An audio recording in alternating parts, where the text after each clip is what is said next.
These roads never end till they reach the water, blending in and out, sons and daughters. When you find your way, drift and pull your stakes. We take the mess you made. I don't care where you come from, what your mama taught you. All we are is what we leave behind.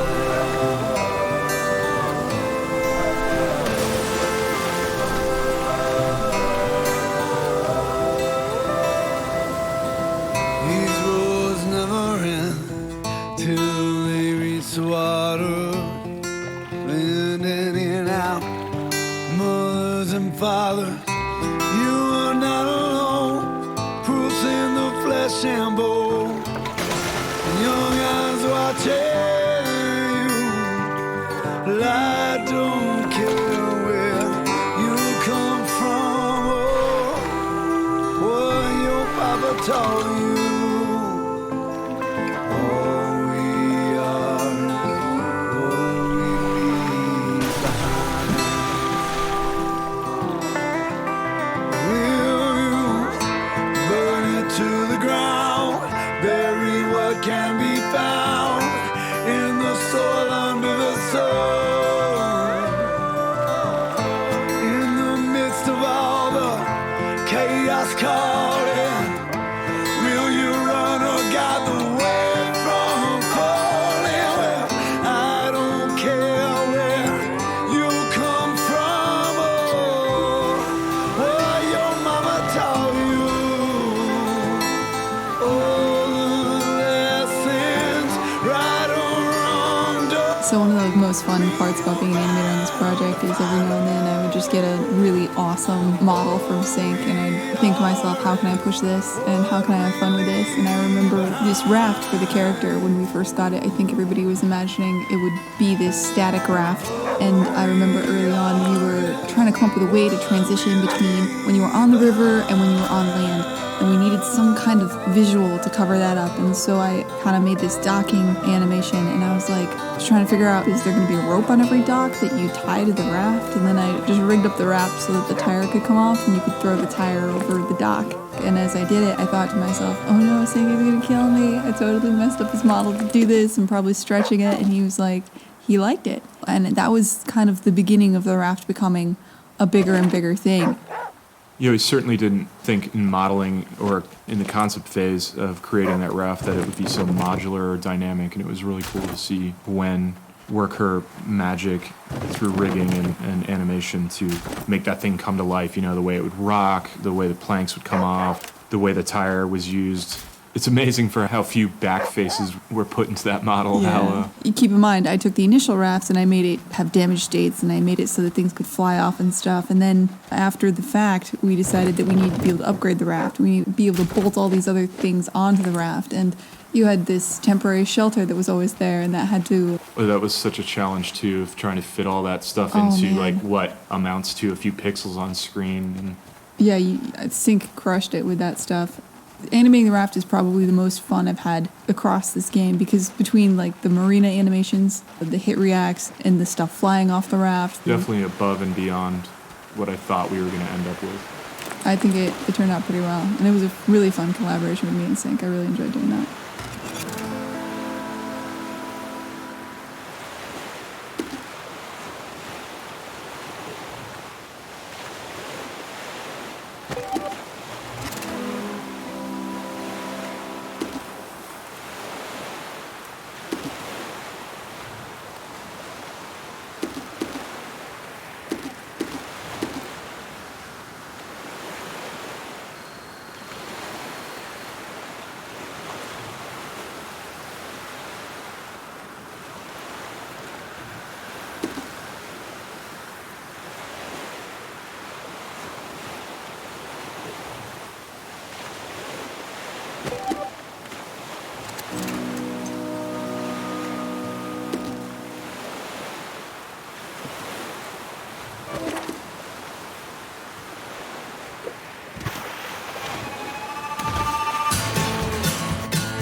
Yeah, so one of the things early on, we were just starting the project, we were looking for mood and inspiration, and that meant, looking at books and films and whatnot. And one thing that we started was, I think, a Spotify playlist, and we were just picking out different musicians and whatnot. And there was a guy, William Elliott Whitmore, that I really liked. He had an album called Field Songs, and it was just this very gravelly kind of country folk acoustic guitar stuff. And I started playing this for Sync and the folks in the studio, and we started building up this playlist. And Sync at one point kind of interrupted and was like, I know a guy who does this kind of stuff, and that I think sparked us working with Chuck. I think hearing that playlist initially, I think it was immediately apparent that was the direction we wanted to go. At least for me. I don't remember how far along we were and what reference point we were at when we decided to go for the Southern Wilds thematically. I think it was tonally. pretty early. I think we sort of zeroed in on that pretty quickly. Like, it was sort of Survive, River, and then we kind of zeroed in on the South. Yeah. I think going into this, we knew audio was going to play a huge role, especially having come from Irrational and knowing how much that can do for you. Yeah, I mean, I do remember some of our early conversations with Chuck about it, and, I feel like super fortunate that we were able to work with him. And I know, Sync, you had quite a lot of history. Yeah, so Chuck Reagan is a longtime friend of mine, met in college, played in bands together, toured together. And the evolution of his career led him to be producing music that, fit the bill, like, to a T, what we were looking for. And it was just a natural, obvious collaboration to kick off. Couldn't have worked out better.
I remember walking through Kendall Square, and it was really late at night, and I get a phone call on my cell phone, and it's Chuck sitting at a campfire in his backyard in between tours, and he's wanting me to sit down right then and there while he riffs on his guitar and plays these first, few sketches of the initial title track. Yeah. I love the story that, he told us about his actual process of writing the Flame the Flood, the album, where I think he spent about a week out on the river, and he took his pickup truck, his guitar, fishing equipment, and his boat, and I think he just basically fished by day, camped, and wrote songs by night. Full immersion. Yeah, he sort of lived the Flame the Flood life while he wrote the album.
have to say that probably the most amazing moment in this game production for me was putting the title track onto the Kickstarter video.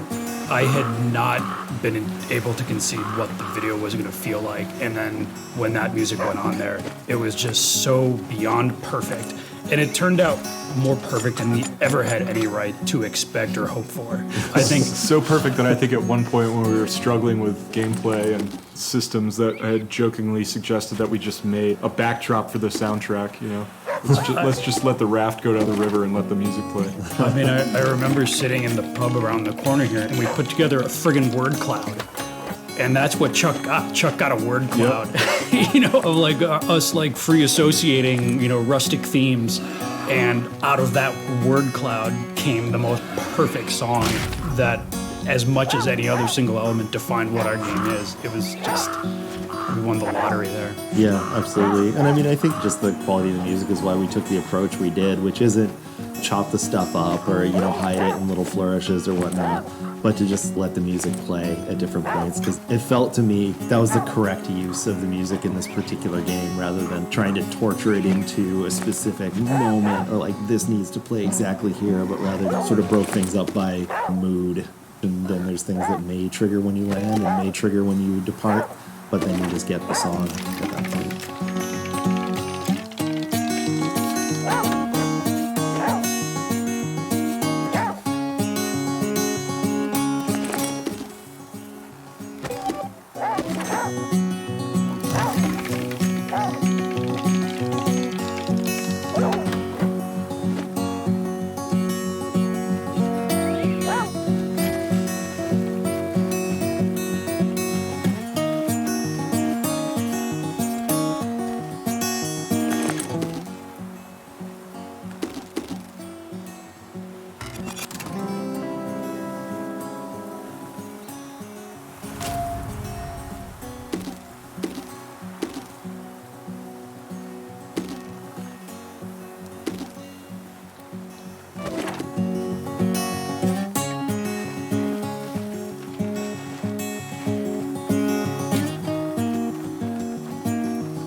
One of the earliest ideas that we focused in on when we were starting to think about the sort of game we were going to make was the idea of a river.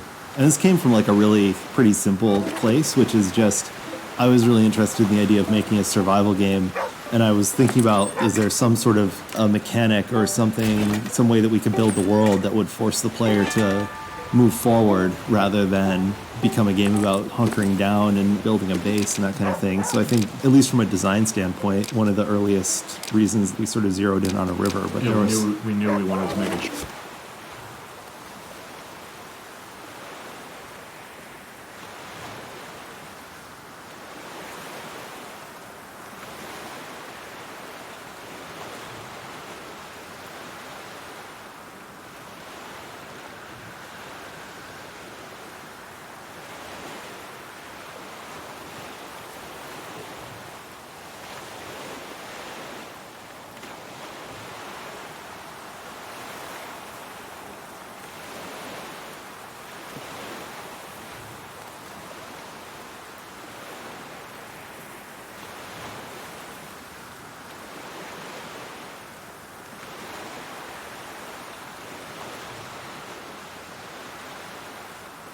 journey, not a camp. yeah, and I think it's one of those things where maybe there's one purpose where something starts out, but you realize it's got a much greater payload than the initial thought. So I was thinking about it from a mechanical standpoint, but I think it's actually one of the things that Damian was excited about when we were initially approaching him to work on this project. The notion of the river was so exciting, not only for like a programming nerd, because it has all kinds of interesting sort of technical challenges behind it in terms of laying out the river, in terms of fluid simulation and all that stuff. But from an artistic point of view, I was like immediately enraptured with this idea, the river being this thing that has such a deep history in American culture, such a strong literary character. You know, we have so many great works of literature and cinema and all these things that a river plays this really important role, plays a central character in those works. So like the notion of delving into some of those cultural sources and doing our own version of it, absolutely, I was on board with that.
I think one of the big challenges working on a river and a raft is the idea of capturing the right feel. And I think one of the challenges there is just games so much are about what we in the biz would call agency, the player's ability to sort of make choices and affect the world and control outcomes. And good control is typically responsive control, control where you see immediately on screen the output of your actions.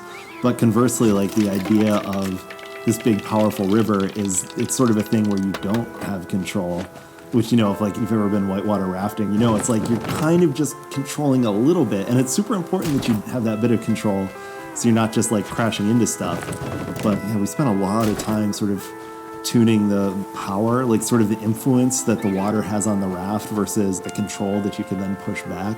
I feel like we fiddled with that for most of the project.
Charming Dale, watched by the sun, humble by his sleepless mercy.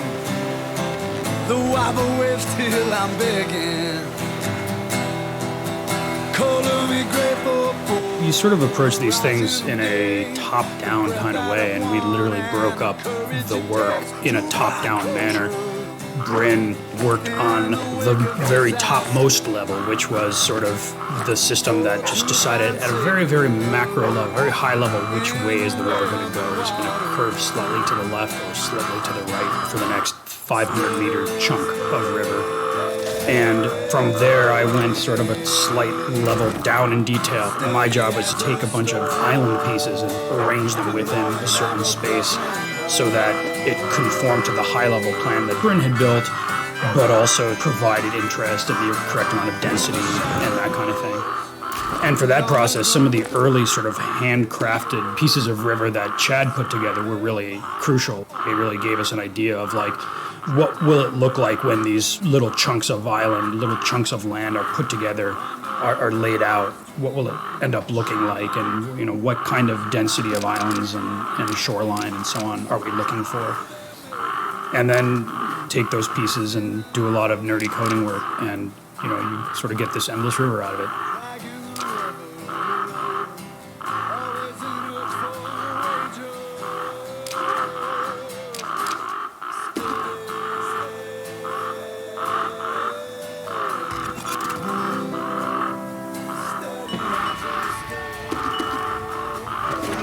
Ever present, steady,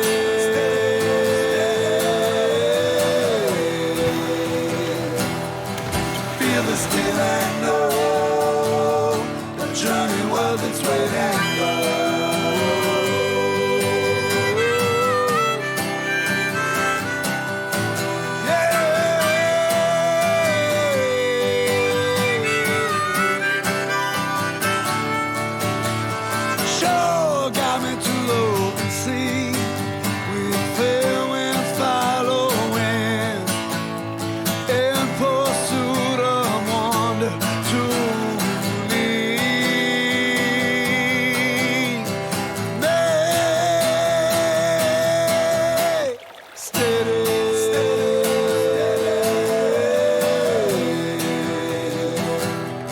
Steady as a storm, flowing ever present.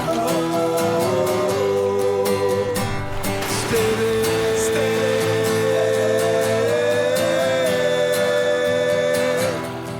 feel the still and know the journey was its waiting.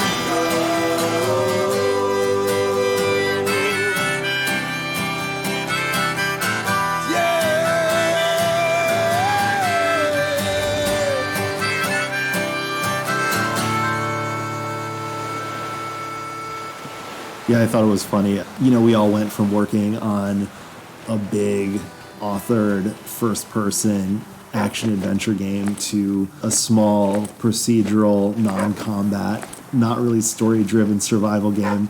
Up to this point, I'd been a level designer, making big 3D spaces designed to, you know, have gun battles with guys.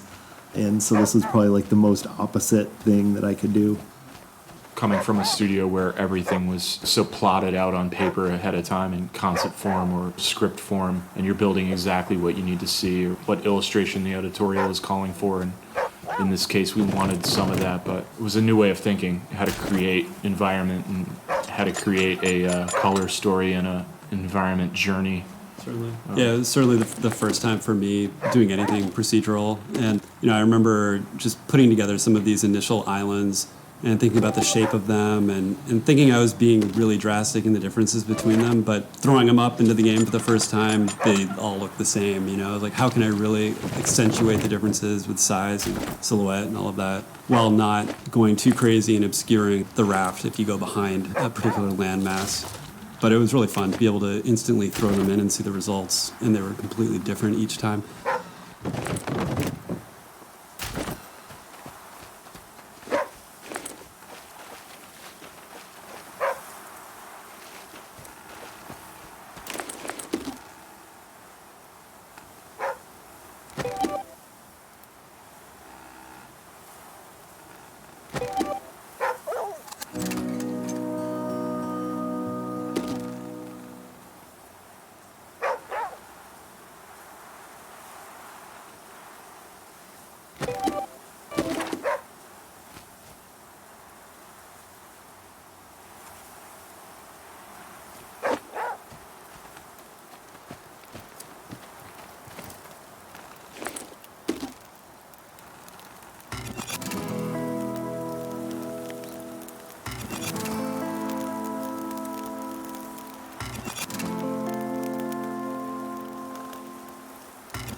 daughters. When you find your way, drift and pull your stakes. We take the mess you make.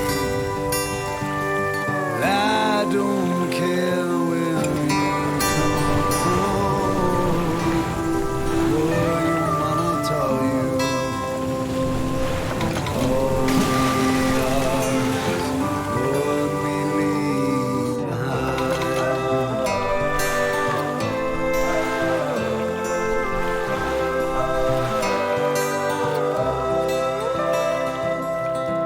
These roads never end till they reach the water. And in and out, mothers and fathers, you are not alone. Proofs in the flesh and bone, and young eyes watching you. But I don't care where you come from or what your papa taught you. All we are, what we leave behind. We're The water presents all kinds of interesting technical challenges for someone who's into simulation in general. One of the things that we really wanted was for the water not just to sort of carry you uniformly in a single direction, but we wanted the water to actually kind of ebb and flow around the islands and along the shore, and sort of in a way that a real river would. I tend to call it cartoon fluid dynamics because it's definitely not realistic in any real sense, but it kind of gives you a cartoon view of how water would flow through some of these spaces. So that was definitely one of the most interesting problems that I got to work on. And then once you have this underlying physical simulation of what the water is doing at every point in the river, the next thing you really want to do is to be able to communicate that to the player. And that's why the next step after that is to spend some time on water rendering. So the graphics work that was mostly done by Bryn, the other engineer, you know, basically taking this flow information that we generated through a simulation step and making the water actually appear to flow in those directions. I think the way we actually ended up doing it was taken directly from Portal 2. Valve published a paper about how they did their water rendering. It looked really organic and natural, and I think it worked pretty well for us as well.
One of the big points of the game early on is that it would be like a pure survival game.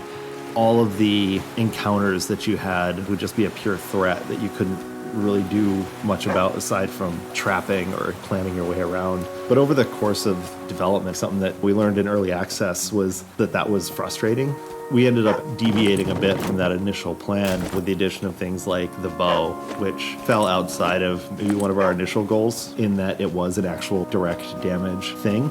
At the same time, I think we tried really hard to steer clear of a twin stick shooter kind of feel, like we didn't want to do a rapid fire bow. We didn't want people to kind of be rolling through just stacking up piles of wolves. We played around a lot with it, but we did end up creating something that did deal direct damage, but also had a huge amount of constraints. When you deploy it, you can't move, and aiming it is a bit slow and clunky, very intentionally so. And it's extremely costly in that you need to collect a whole bunch of resources for a single arrow. I personally like the fact that the player spends a lot of time feeling helpless and harried, and then only later, when we kind of give them this rather modest assault weapon, it still feels really good. In contrast to the helplessness that they've felt throughout the game so far, they feel suddenly very powerful. The idea that you've got a swipe with your staff that will shoo things away and doesn't do any damage, I think that runs so counter to what we've been programmed to expect when you play a game. Like when you play a game, you expect, not only are you going to be able to kill everything that you encounter that threatens you, but you're probably going to get some opportunities to do some sick finishing moves. And to make a game where there's no direct damage right off the bat, there's no sick finishing moves, was a big challenge and such an unusual thing in the world of video games. Which is kind of funny because it's just such a normal thing in the world of the world.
The wolf was the first AI we did. A huge collaboration between Damian and I. I suppose I put together the first prototype, which was a really dumb pawn. It would follow you around and it would run at you really quickly. As it got close to you, it would slow down, and it was pretty dumb and pretty simple. I mostly got it to a place where it was animation complete. Damian would work on it, and I'd find out it was not animation complete. And there was just a lot of back and forth there.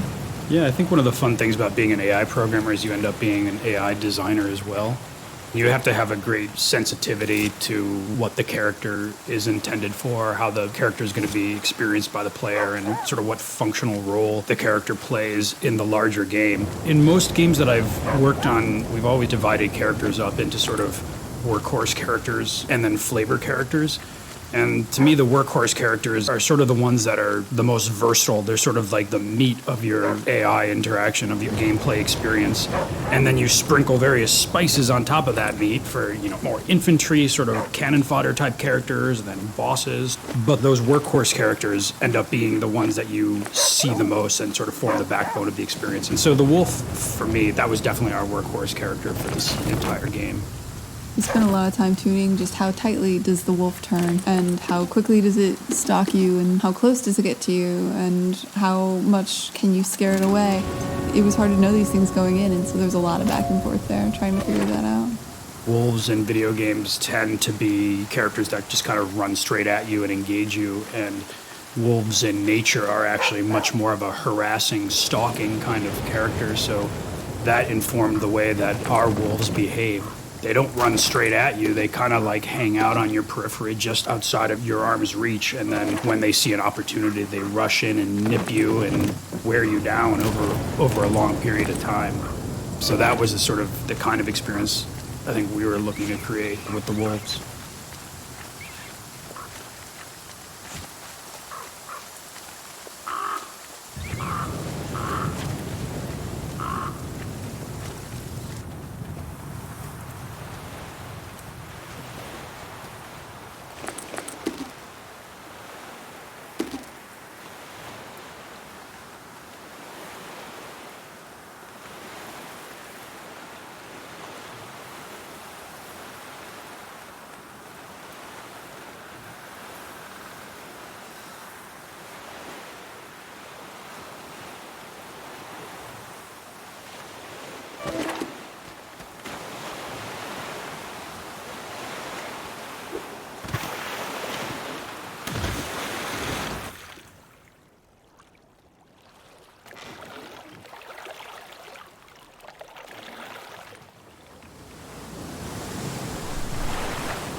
Magnolia is a character that existed, I think, pre-Kickstarter. One of the earliest concepts of me basically exploring how bizarre we wanted to take the aesthetic of the game and the character art specifically, and also how much fantasy we wanted to infuse into the world as far as magic or the spiritual side of things. I think then we were so fond of her visually, we were trying to find a place for her in the grand scheme of things. I think she went through a number of different identities, potentially being a merchant at one point, a medicine woman, the witch of the woods that might appear more than once and offer the player an opportunity to buy or craft poisons or medicines and that kind of tool. Just the appearance of Magnolia was definitely like one of the most sort of pivotal and or maybe seminal pieces of concept that we had for the project. One of those that was truly my illustration style, and we played around with how we were going to translate that to 3D, and would the character portraits be, 2D, like a traditional JRPG with a 3D representation, which is ultimately what we went with, I think mainly to preserve the illustration style. I think we did a decent job of translating a lot of your illustration into 3D, but there's nothing like quite the same. Right? No, and certainly what I would have wanted to model her like or any of the NPCs like was well outside my abilities as a modeler. So, it worked twofold. It made sense to keep the illustration in there for style reasons and also for implementation reasons, it was way easier. That's the reality of working on a project with a small team, right? Yep. Like we all came from a team where, you wanted I an had an animation. army of character Yeah. modelers that were able to realize this. Yeah, you want an animation, you can have it like the next day Yeah. being mocapped on the other side of the country and like a team of people cleaning it up. Whereas Yeah. now it's just like, well, what can we do right now by ourselves for no money? Was generally our means of operating.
Something I wanted to talk about with NPCs is just the process of writing them, because I think there was some kind of neat stuff we did there.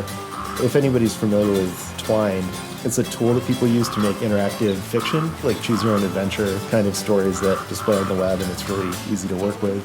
Bryn actually wrote a tool that allowed us to write NPC conversations in Twine and bring it into the engine, which we then hooked into our dialogue system. It was actually pretty cool. I could write logic in Twine and then make things happen, like events happen in the game. So that's sort of how, when you're talking with somebody, they might give you something or offer a trade or heal you. I was rather fond of that. The whole idea of the game is that it's going to be replayable. And I kind of tried to view the conversations as almost being roguelike, in that there's a bunch of discrete choices and you make those choices and you can never go back. Because what I didn't want to do is create a situation kind of like how you might play like a BioWare RPG or something where you've got this conversation tree, but you're going to mine every branch of it until you've sort of exhausted it and learned everything. What I wanted is people to make a choice and need to stick with that choice, and they get different conversations and options every time they go.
It was sort of an interesting process of figuring out who to use where and what they represented and why, because the characters came out of a collaboration between us and Kickstarter backers, but that also meant that we didn't have unfettered editorial control that you would normally have over, you know, just about anything you put in the game. So we needed to kind of find a middle ground whereby a character both represented what the backer wanted and, you know, was true to their vision for that character while still having a place in our world.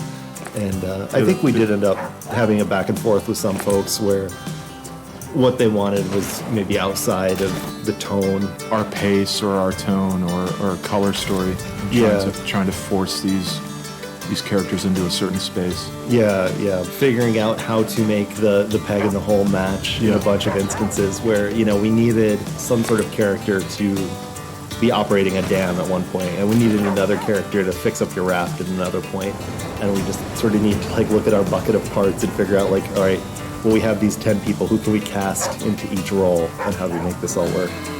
But I think in the end it all made sense. Like I think that's sort of the goal with that sort of thing, is to just hit a point where people see something, they experience, they're like, okay, that makes sense. The risk, I think, is that like, what is this person doing here? How does this work? I think we're reasonably successful at that.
So the boar kind of started as basically looking at our animals and saying that, okay, we have something that's wolf size and we have something that's rabbit sized, but it feels like maybe there's something that needs to be sort of a scale in between those two. And that's where we thought that the boar might be a good scale for that role. It's also just a very different creature. It's a creature that it doesn't have a kind of stalking, lurking motion or vibe. It pretty much just meanders on its own until it's aggravated, and then a boar will defend itself by charging you very quickly. It is a very defensive animal. Like, it has a territory that it occupies, and it rams you until you leave it, and then it goes back. It's dangerous, but it's not aggressive, but it's not passive or afraid of you like a rabbit would be. So I felt like it was a good in-the-middle kind of character. And I think this just comes down to Adami and I had spent so long developing the wolf. When it came time to develop the boar, we already had all the tools. No, it's true. We had most of the elements in place. I mean, the gameplay of the boar, of course, is that it charges straight at you, but while it's charging, it doesn't have much sort of turn rate.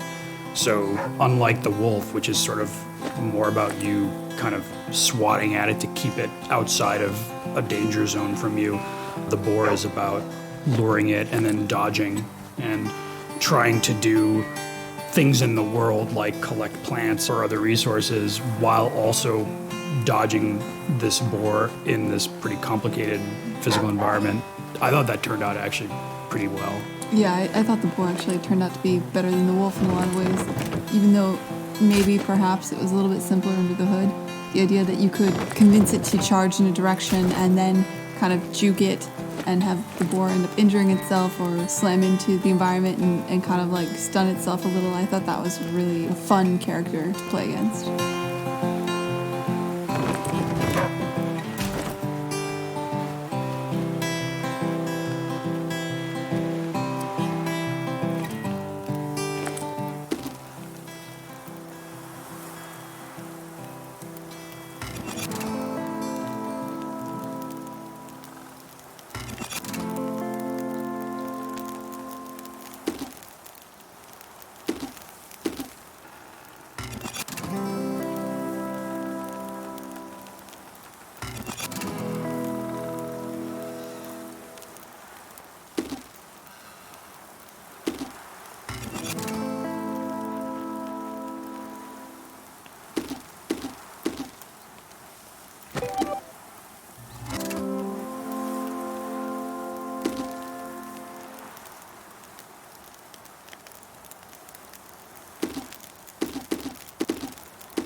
The feral children have a special place in my heart because they're my actual children, or at least based on them. I brought in at some point a school picture day picture of my daughter posing with my son, they're 6 and 3. I handed that to Sync and said, let's make these some characters in the game, and sort of the tortured little monsters that came out the other end. They were quite different from my actual kids, but I think he captured something of the sort of fierce, almost maternal instinct of my older daughter to my younger son. And I don't know, the two of them have this sort of, I mean, they're babes in the woods for sure, but man, are they tough. Man, have they been hardened by this environment. And you kind of get the sense that they're not going to lose to this place. They're going to keep on trucking in some way or another. So I like that despite this kind of gruesome transformation that they went through, they kind of kept some of the character of my actual kids. So they're a big highlight of the game for me.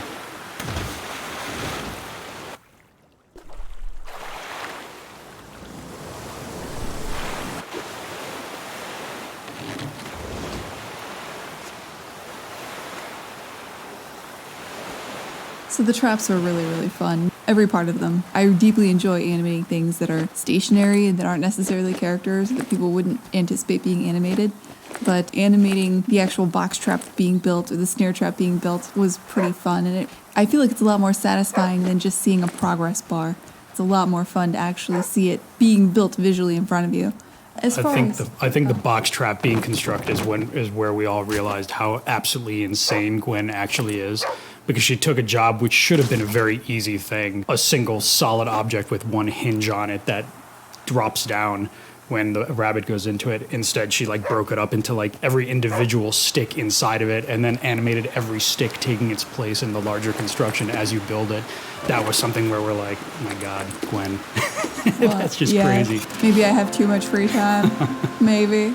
But I deeply enjoyed animating that, and I deeply enjoyed the kill animations as well. Finding that right balance where it's cartoony but it's realistically violent. A snare trap kills a rabbit, and that's kind of a sad thing, but you need that kind of, you need to strike a kind of cartoony balance so that you don't quite make people nauseous, but that you do get the idea across that this rabbit is no longer alive.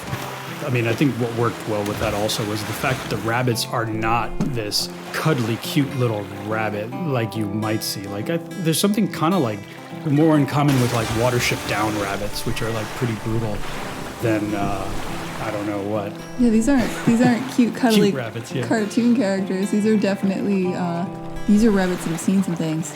These are rabbits that have been through some difficult times. And I thought Sync's representation of a rabbit was really good and really fun.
roaring dale, touched by the sun, humbled by his sleepless mercy.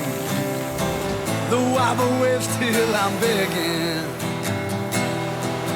Color me grateful for the horizon of day, the breath that I've won and the courage it takes to find closure in the wake of disaster.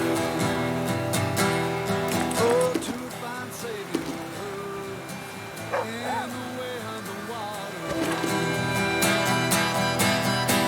Steady.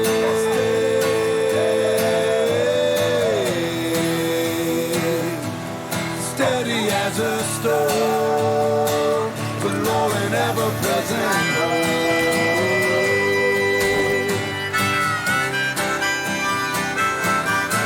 through the shadows, beyond the gunwale, the safety aboard a vessel propelled by my own will, drifting away from the danger.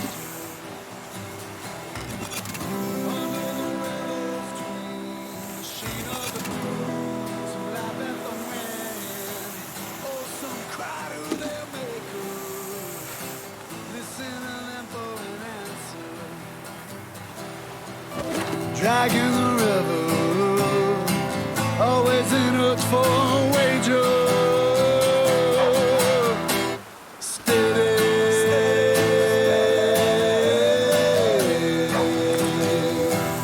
steady as a stone, but Lord and ever present.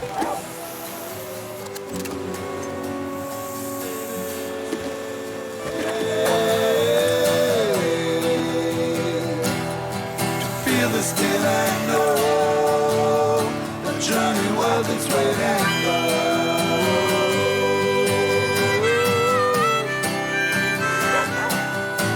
Yeah.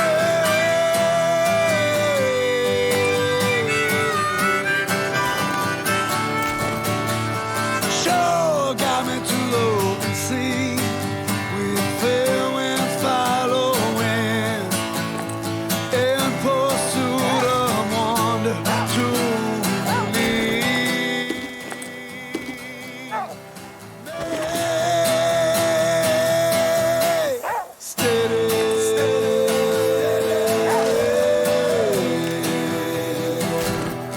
steady as a stone, but Lord and ever present. Steady.